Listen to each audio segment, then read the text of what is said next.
ఇద్దరు మనుషులు కలవాలంటే వాళ్ళ మధ్య ఉన్న ప్రేమ మాత్రమే సరిపోదు. వాళ్ళ ఇద్దరి మధ్య ఒక మంచి అండర్స్టాండింగ్ ఉండాలి. ఎప్పుడూ కూడా ఆ అబ్బాయి నా మాటే వినాలి, ఆ అమ్మాయి నా మాటే వినాలి, నేను చెప్పిందే చెయ్యాలి అని అనుకోకండి. వాళ్ళది కూడా ఒక లైఫే కదా. అండ్ ఒక మనిషి ఎంత కోపంలో ఉన్నా ఎదుటి వారి మీద మాటలు వదిలేయకూడదు. ఎందుకంటే ఒక దెబ్బ కొట్టినా ఆ నొప్పి ఉన్నంత వరకే గుర్తుంటది, కానీ ఆ మాట అనేది జీవితాంతం చనిపోయే వరకు గుర్తుండిపోతది. ఒకరు మనకు సెట్ అవ్వలేదు అంటే మూవ్ ఆన్ అయిపోవడమే. ఈ రోజు నేను చెప్పే మన సబ్స్క్రైబర్ స్టోరీ కూడా ఇదే. తనైతే మూవ్ ఆన్ అయిపోయి మంచి పని చేసింది.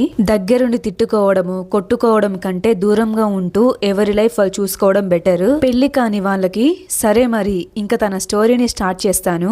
హాయ్ అక్క, నేను కూడా మీ సబ్స్క్రైబర్ ని. నా లైఫ్ లో జరిగిన ఒక ఇన్సిడెంట్ ని షేర్ చేసుకోవడానికి మీకు మెసేజ్ చేస్తున్నాను. నా పేరు షబ్బు, మాది నెల్లూరు. నా స్టోరీకి వస్తే చిన్నప్పటి నుంచి నేను ఇంటర్మీడియట్ వరకు నాకు బుక్సే ప్రపంచము. ఫోన్ అయితే అసలు చూసేదాన్ని కాదు. ఇంటర్ ఎగ్జామ్స్ అయిపోయాక తర్వాత సమ్మర్ హాలిడేస్ ఉంటాయి కదా, ఆ టైంలో ఫోన్ యూజ్ చేసేదాన్ని. నేను ఎలా ఉండేదాన్నంటే అబ్బాయిలతో మాట్లాడకూడదు, అసలు వాళ్ళు మనుషులే కాదు అన్నట్లుగా వాళ్ళని ట్రీట్ చేసేదాన్ని. అసలు మాట్లాడేదాన్ని కాదు ఏ అబ్బాయితో కూడా. నా పనేంటో నేనేంటో అంతే, అలా ఉండేదాన్ని. అప్పటికే ఇన్స్టాగ్రామ్ యూస్ లోకి వచ్చి చాలా ఇయర్స్ అయింది. చెప్పాను కదా నాకు బుక్సే లోకం అని. ఇన్స్టాగ్రామ్, ఫేస్బుక్ నాకు అసలు ఇలాంటి వాటి గురించి ఏమీ తెలీదు.